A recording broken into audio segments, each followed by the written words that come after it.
के गंगोत्री में हुए हादसे के बाद जो 26 लोगों की मौत हुई थी, उसमें से ज्यादातर मध्य प्रदेश के पन्ना जिले के हैं और उनको सरकारी प्लेन से कल जो है खजुराहो लाया गया था, जिसके बाद प्रशासन ने व्यवस्था उनको अपने अपने निवास तक पहुंचाने की थी। लगातार बीजेपी के प्रदेश अध्यक्ष कल से ही वीडी शर्मा पन्ना में मौजूद हैं और तमाम मृतकों के परिजनों को सांत्वना वे अब उनके घर जाकर दे रहे हैं। आज उनका अंतिम संस्कार होगा। सभी व्यक्तियों का अंतिम संस्कार में प्रशासनिक देखरेख में उनका सम्मान के साथ अंतिम संस्कार किया जाएगा और इस दौरान वीडी शर्मा भी कई गांवों में जाकर परिजनों को ठाठस बनाते हुए नजर आएंगे, उनको सांत्वना देते हुए नजर आएंगे।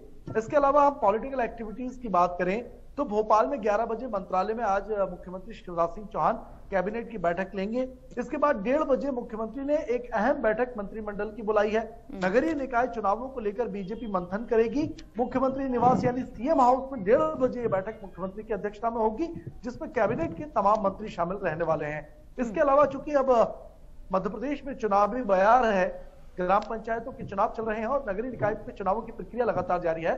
ऐसे में एक तरफ तो बीजेपी बैठक कर ही रही है, सरकार बैठक कर रही है, दूसरी ओर राज्य निर्वाचन आयोग की भी एक बैठक, अहम बैठक आज आयोजित की गई है, जिसमें तैयारियों की समीक्षा की जाएगी, आगे की तैयारियों के टारगेट्स दिए जाएंगे।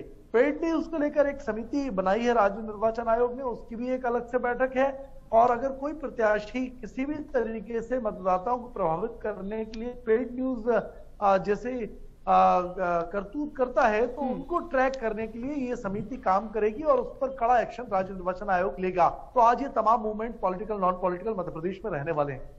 ठीक है ब्रजेश, ये जानना चाहेंगे कि जो वीडी शर्मा क्योंकि यहाँ पर पहुंचे हुए हैं और जो अंतिम संस्कार की जो प्रक्रिया है वो भी फिलहाल चल रही है, वीडी शर्मा कब तक यहाँ रहेंगे? और क्योंकि ये जानकारी आ रही है कि कई गांव का उन्होंने भ्रमण किया है, मृतकों के गांव का भ्रमण किया है, सांत्वना दी है परिजनों को, क्या कुछ इस दौरान देखने को मिला? बिल्कुल, देखिए एक बात तो तय है कि जो त्रासदी हुई है वो इंसान के हाथ में नहीं थी, लेकिन उसके बाद जो पूरा हादसा हुआ उसके बाद सरकार की और बीजेपी की संवेदनशीलता जरूर सामने आई है, क्योंकि लगातार मुख्यमंत्री वीडी शर्मा और कई जो मंत्री और अधिकारी मध्य प्रदेश सरकार के थे वे हादसे के 3 घंटे बाद उत्तराखंड पहुंच चुके थे। मुख्यमंत्री खुद सुबह 4 बजे सारी रात जाकर अधिकारियों की बैठक उन्होंने ली थी, हादसे स्थल पे गए थे और वो भोपाल वापस आए थे, लेकिन बीजेपी के प्रदेश अध्यक्ष वीडी शर्मा वहीं रुक गए थे और तमाम शवों को लेकर वो सरकारी प्लेन से कल शाम को जो है 7 बजे पन्ना पहुंचे थे। इसके बाद लगातार सक्रिय हैं वीडी शर्मा, तमाम जो मृतक हैं उनके घर जाकर व्यक्तिगत मुलाकात कर रहे हैं, ठाठस बांध रहे हैं, उनको भरोसा दिला रहे हैं कि सरकार उनके साथ है हर दुख में हर घड़ी में। और आज भी लगातार वे सुबह से ही दौरे कर रहे हैं और 2 गांव में अंत्येष्टि कार्यक्रमों में वे शामिल भी रहने वाले हैं और आज पूरा दिन भर और कल रात को जो है वो कल दिन भर भी पन्ना में बिताने वाले हैं वीडी शर्मा जी। ठीक है ब्रजेश, वही जिक्र आपने अभी किया कि जो सीएम है उनकी कैबिनेट की बैठक भी आज होने जा रही है, कई मायनों में ये काफी महत्वपूर्ण बैठक है। कितने बजे शुरू होगी ये बैठक, क्या कुछ इस बैठक के दौरान देखने को मिलेगा, इस पर अपडेट आपसे जानना चाहेंगे। बिल्कुल, देखिए वैसे सरकार की हर मंगलवार को कैबिनेट की बैठक होती है, लेकिन कई नए एजेंडे आते हैं, अहम एजेंडे सरकार की लिस्ट में रहते हैं ताकि कामकाज को सरल बनाया जा सके, योजनाओं को आगे बढ़ाया जा सके। और इसी कड़ी में आज मंत्रालय पे ठीक 11:30 बजे ये बैठक शुरू होगी।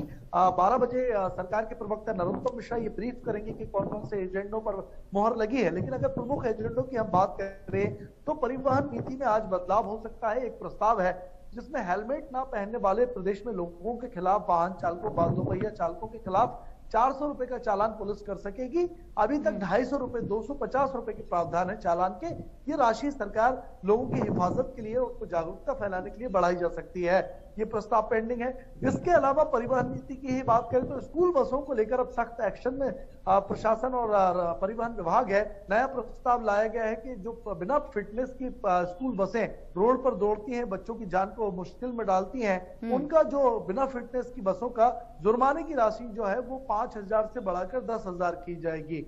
दूसरा, संविदा शिक्षकों का वेतनमान बढ़ाया जा सकता है, उनको भी ग्रेड पे दिया जा सकता है और कई इंडस्ट्रियल कॉरिडोर जो विकसित हो रहे हैं, बन रहे हैं, उन पर भी बात की जा सकती है। कुल मिलाकर कई अहम फैसले प्रदेश के डेवलपमेंट के लिए, लोगों के विकास के लिए सरकार आज इस कैबिनेट में लाने वाली है। कौन कौन से फैसले पास होते हैं या नहीं होते हैं, ये कैबिनेट की बैठक के बाद पता चलेगा। बिल्कुल बिल्कुल ब्रजेश, और वही भी जानकारी आ रही है कि सीएम आज हेल्थ एंड वेलनेस सेंटर्स की समीक्षा करेंगे। इसको लेकर क्या अपडेट है? बिल्कुल, देखिए मध्य प्रदेश के स्वास्थ्य विभाग ने एक प्रोग्राम चलाया है हेल्थ इज वेल्थ, और इसी प्रोग्राम के तहत कई योजनाएं संचालित हैं। उन योजनाओं की समीक्षा आज मुख्यमंत्री करने वाले हैं। हेल्थ सिस्टम की समीक्षा करने वाले हैं। चूंकि कोविड की चौथी लहर की संभावना व्यक्त की गई थी, उसको एक्स्ट्रा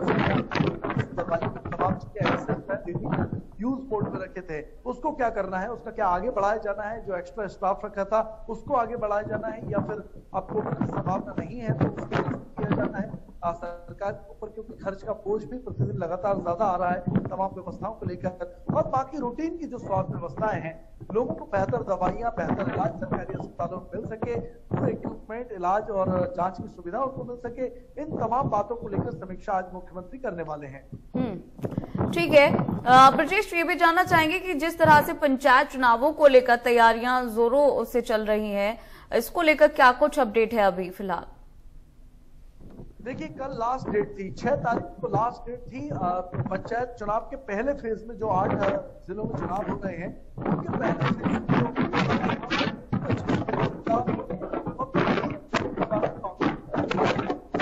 पर्चा जमा करने की कल लास्ट डेट थी। 2 लाख करीब उम्मीदवारों ने यहाँ पर पर्चे जमा किए हैं। आज उसकी स्क्रूटनी होगी। आज 7 तारीख को पूरी डेट दी गई है। शाम को 5 बजे तक फॉर्म की जांच होगी, कौन से फॉर्म लिस्ट होते हैं, कौन से सिलेक्ट होते हैं।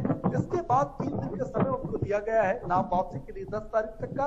10 तारीख को 3 बजे तक उम्मीदवार जो है पंचायत के 3 स्तर के, चाहे वो जनपद हो, जिला हो या ग्राम पंचायत के सरपंच पंच हो, वे 10 तारीख तक 3 बजे नाम वापस ले सकते हैं। और उसके बाद 10 तारीख को शाम को चुनाव का वो अलॉटमेंट होगा। तमाम प्रक्रिया आगे बढ़ रही है और जो उम्मीदवार हैं उन्होंने भी ग्राउंड पर काम करना शुरू कर दिया है। जनसंपर्क लगातार जारी है और अपनी अपनी तैयारियों में तमाम लोग जुटे हुए हैं।